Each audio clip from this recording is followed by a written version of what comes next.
Hey, what's good, everybody? This is episode number 20 of Burn the Books. Happy winter solstice +1 to everybody. It's not quite super cold here yet, but it's going to be coming here pretty quick where we are at. It's the Birdman, along with that cat Wesley. I had to wait for him to quit bathing before I could get started on this episode because he didn't want to change angles, and he was showing us all of his funny parts. And anyway, this is a Saturday slate that we're getting for December the 23rd, and I'd like to go ahead and get started with it. We have the first pick that I have for y'all is the 76 Birmingham Bowl. We got Troy. The Trojans are playing against the Duke Blue Devils. Riley Landon transferred out to Notre Dame, and he got hurt earlier in the year, and I just feel like their offense really suffered after that, and they didn't really play the same. Duke has a few guys that are transferring out as well, but I felt like he was the most notable one. Troy has won 10 games in a row. They also have a few people that have transferred out, but not so many in the skill positions. Their offense is still, for the most part, going to be out there. I like Troy minus the 7 points. Theoretically, I don't know. They have the over-under line down pretty low on it as well, and I feel like Troy might run away with this one. I haven't looked at seeing what the exactly the team total for Duke is, but if it's under 17, it might be worth taking. The next one I have going for you guys is we have the Lockheed Martin Armed Forces Bowl, and we have James Madison. They're a 1.5 point favorite against Air Force. And if you have talked to me about football, or if you've heard me talk about football in college, at least on that aspect, and you've heard me talk about James Madison, a lot of times I have been on board. The only time I really jumped off the ship was whenever they were I believe they were a 20-something point favorite against Old Dominion. And Old Dominion usually holds their own against fellow Virginia and other area associated schools. That's one of the only times that I've jumped off of it. Air Force, they started off really hard, and they dropped a few games toward the end. Army really got a piece of them. Like a lot of people would feel like maybe James Madison is the play here, but the coach he got hired by Indiana, and a lot of the players for James Madison have entered the transfer portal. Most notable is McLeod, the quarterback for James Madison. Theoretically, I figure a lot of these people are going to be headed toward Indiana as well. Like if I was a betting person, that's where I think they were all going to go. So I am also gonna. This is a crucial time, and I am jumping off of the James Madison ship. I'm going to take Air Force in this one. It's going to be. I think there's going to be a lot of running in this game, but I don't know that if McLeod isn't on the field, I don't know if James Madison's really going to be able to move the ball. I feel like it's a trap if James Madison's favored for less than 3. So I'm taking Air Force in this one. The next game that we have is the SRS Distribution Bowl, and it's Utah is playing against Northwestern. It's going to be Bryson Barnes' last game for Utah. He's going to enter the transfer portal, and he's kind of become a little bit of a legend up there. Northwestern, they've really overcome. A lot of people thought that they were going to be one of the worst teams in college football, especially with the hazing scandal and the coach getting fired before the start of the season. It started off pretty rough, but they ended up getting a winning record, hence the reason why they're playing in this game. But, man, I'm just going to tell you, I really like Utah. Utah is a 6.5 point favorite.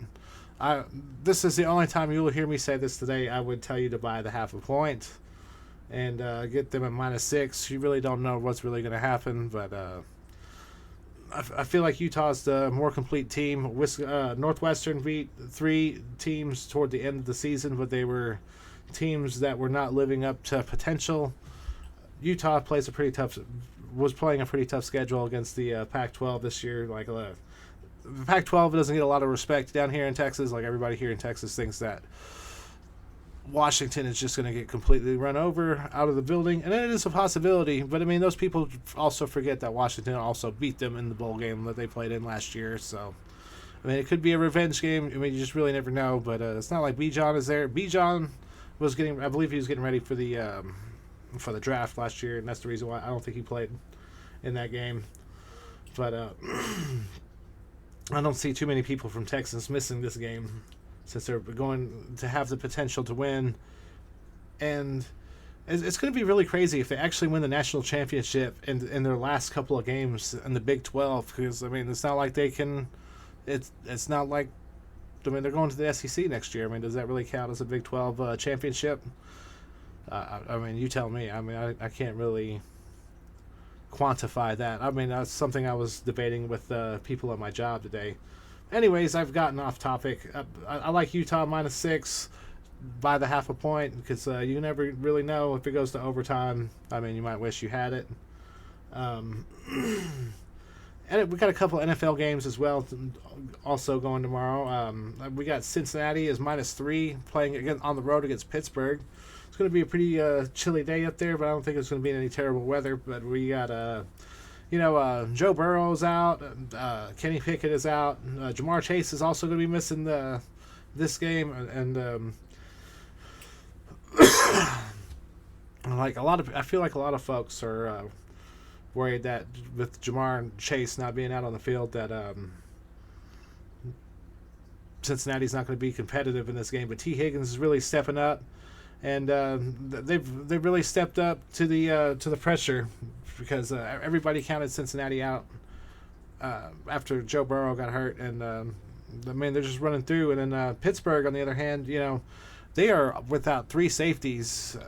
A couple of them are injured, and the other one got suspended for the rest of the year because of I mean, it looked like a brutal hit, but I mean, it is what it is. It is the NFL, so all about safety and all that. I mean, that is neither here nor there. That's not for me to decide whether or not that was legit or not. But they also they fired their offensive coordinator, and they benched Mitch Trubisky this week, and they're going to be running with Mason Rudolph. And bro, like I almost hate that for I mean, not for Trubisky, but I mean, I almost don't like that move. But here we are. Mason Rudolph was starting. The defense for Cincinnati's also been playing really over the top recently. They've gotten a lot of turnovers. I'm taking Cincinnati minus the 3 points. I mean, it is what it is. I mean, you're more than welcome to fade me too. It's neither here nor there. Just use me as a sounding board. These are the games that I like. This is how I like it. So, the next game we have is the late night game. Is Buffalo is on the road playing against the Chargers. They are a 12.5 point favorite, and the Chargers seem to be really in trouble.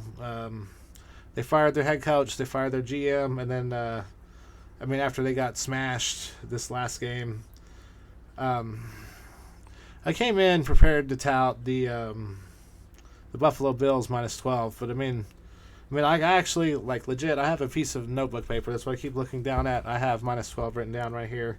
But, all right, so Justin Herbert's out. Keenan Allen's out. I mean, there's a few injuries on the Chargers side of the ball, but Buffalo also has something to play for. James Cook's coming off of a 200-yard game, but, I mean, it is a shorter week. I mean, I don't think that... I mean, it's hard to do that 2 weeks in a row, isn't it? I mean...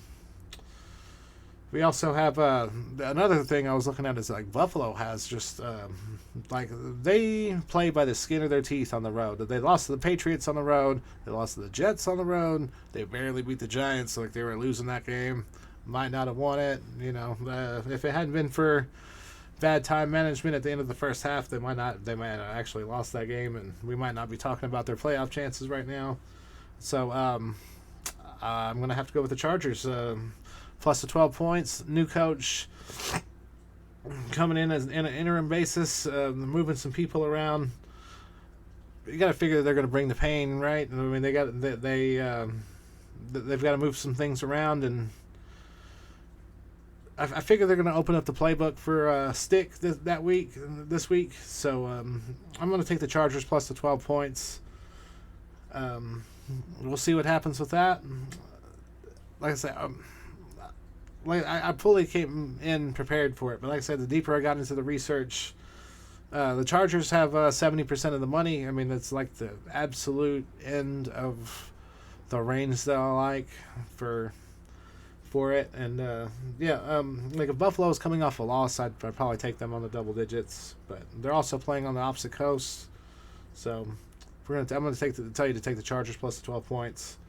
And then I actually have one NBA pick. I did tell you guys I was going to start dishing these out, and I went through games, and there was a lot of people on the injury reports, and there's a lot of games being played right now. So I waited until the game that I like, for the team that I like, for tomorrow. I waited until the game was over before I recorded this video. They did not cover tonight. They missed it by half a point. The game that I like tomorrow is Denver is on the road playing against Charlotte, and LaMelo Ball is out. I'm going to tell you, I'm mad. The Hornets fired Steve Borrego last offseason, and they rehired Steve Clifford, who the Magic just got rid of. And this is after they fired Steve Clifford already. And I just don't feel like okay, he might have been a great coach in his day, but I mean, sometimes you get a little long in the tooth, and it just happens to everybody. I mean, Father Time is undefeated, and sometimes as you get older, your game does not evolve, and I feel like that's kind of how it has been for Steve Clifford. I mean, he has also had to deal with like the injury bug. Miles Bridges was suspended for 25 games. I mean, I understand that, but the Nuggets are the NBA champs. They have no injuries of note, and they were 3-0 against the spread before. They did not cover against Brooklyn. They were 5.5-point favorites. So now they're 3-1 against the spread on the road, and they are 3-1 against the spread in their last 4 games. I'm going to tell you to take Denver minus the 8 points or 8.5. I don't even think you're going to have to buy the half a point, really. I think Denver's going to shell out.